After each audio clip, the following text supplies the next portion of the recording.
Dans la province de Basitenga, les femmes représentent plus de la moitié de la population. Pourtant, leur présence dans les instances de décision reste encore très limitée. Face à ce constat, l'association YICRI, avec l'appui financier de Speak Up Africa et le partenariat de Voix Essentielles, a organisé ce mercredi 29 octobre un atelier de plaidoyer pour promouvoir une gouvernance locale plus inclusive et favoriser la participation active des femmes aux postes de responsabilité.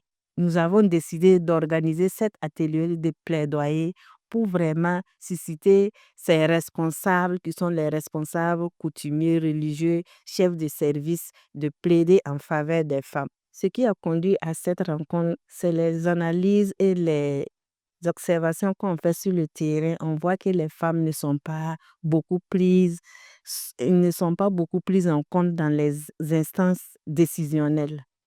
Une rencontre participative qui a réuni les autorités administratives, les leaders coutumiers et religieux, ainsi que les responsables d'organisations de la société civile.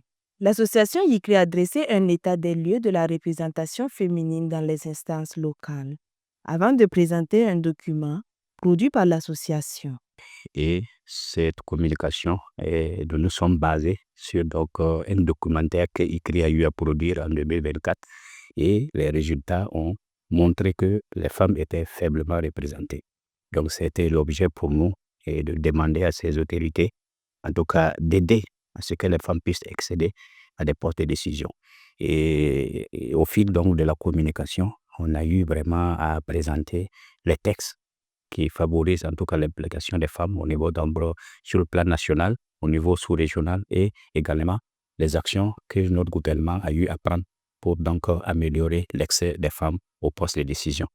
Et au niveau de l'état de lieu, nous avons donc fait un diagnostic au niveau de la délégation spéciale. Au niveau de la délégation, les femmes sont très faiblement représentées. Et également au niveau donc des structures et de la société civile également, elles sont très faiblement représentées. Donc dans cette analyse aussi, nous avons fait ressortir des obstacles qui limitent la représentativité des femmes. Donc parmi ces obstacles, on a énuméré la question donc des présentations socio-culturelles, et également les facteurs économiques, voilà, et également, la question du leadership de la femme.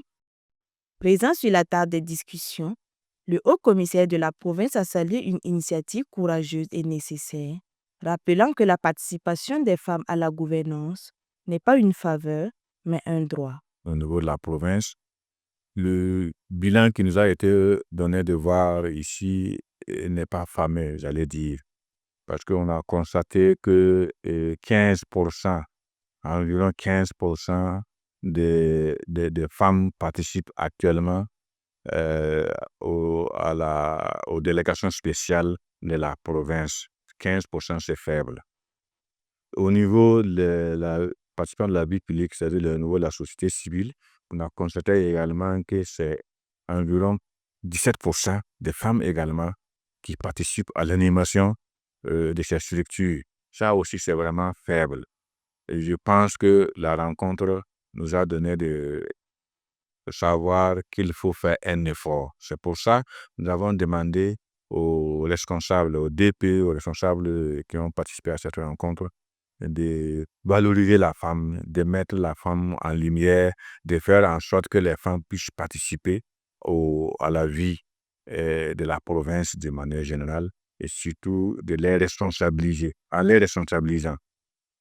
Les échanges ont permis d'identifier plusieurs leviers d'action: la sensibilisation des communautés, la formation des femmes à la gouvernance locale et la promotion de pratiques équitables dans les nominations et élections. À l'issue des travaux, plusieurs engagements ont été pris par les participants pour favoriser l'accès des femmes aux postes de décision dans la province de Basitenga. Parce que je n'ai cessé de demander aux leaders, aux responsables ici, de valoriser la femme, de responsabiliser les femmes. J'ai demandé au DP de toutes les femmes qu'elles ont dans leur service, elles n'ont qu'à les responsabiliser. Je leur ai même dit qu'ils ne vont pas regretter parce que moi, ici, le secrétaire général de la province est une femme. Et je ne regrette pas de l'avoir eu comme collaboratrice parce que et je vois comment elle produit. Elle fait ça, la production administrative est vraiment bien. Donc, c'est un engagement naturel à mon niveau. Eux, c'est au quotidien d'ailleurs. Les femmes, quand c'est chaque fois que je les rencontre, je leur dis d'avoir confiance en elles-mêmes. Parmi les recommandations, nous avons vu ici qu'il y a un élément qui est les plaisanteries socioculturelles. Les plaisanteries socioculturelles qui freinent l'engagement des femmes, que ce soit sur le plan économique, sur le plan politique, sur le plan social. C'est un élément clé. Et nous l'avons adressé à nos coutumiers qui, en tout cas, puissent mener des sensibilisations auprès donc de cette population pour que cette pesanteur puisse vraiment être levée afin de permettre à nos femmes non seulement de mener les activités et aussi de participer à la prise de décision au sein donc de nos communautés. Au niveau de notre direction provinciale et je dirais beaucoup plus de notre ministère, il faut dire que cette question est prise en compte. Et le ministère, ça tient à cœur au ministère de faire la promotion du genre. Et donc, au niveau provincial, nous avons un service également en charge de cette question-là et qui travaille à la promotion de la jeune fille, la promotion du genre et de l'équité de façon générale. Voilà. Et donc, comment on appelle ça? Le plaidoyer de ce matin-là va en étroite ligne avec ce qui est déjà engagé au sein de nos ministères, de nos directions provinciales. En clôturant les travaux, le Haut-Commissaire a félicité l'association ICRI et ses partenaires pour cette action citoyenne qui contribue à renforcer la cohésion sociale et l'égalité des genres. L'association compte poursuivre son engagement à travers d'autres initiatives de sensibilisation et de formation. À Basitenga, le message est désormais clair. Aucun développement durable n'est possible sans la pleine participation des femmes. Un plaidoyer qui marque un pas de plus vers une gouvernance équitable et inclusive.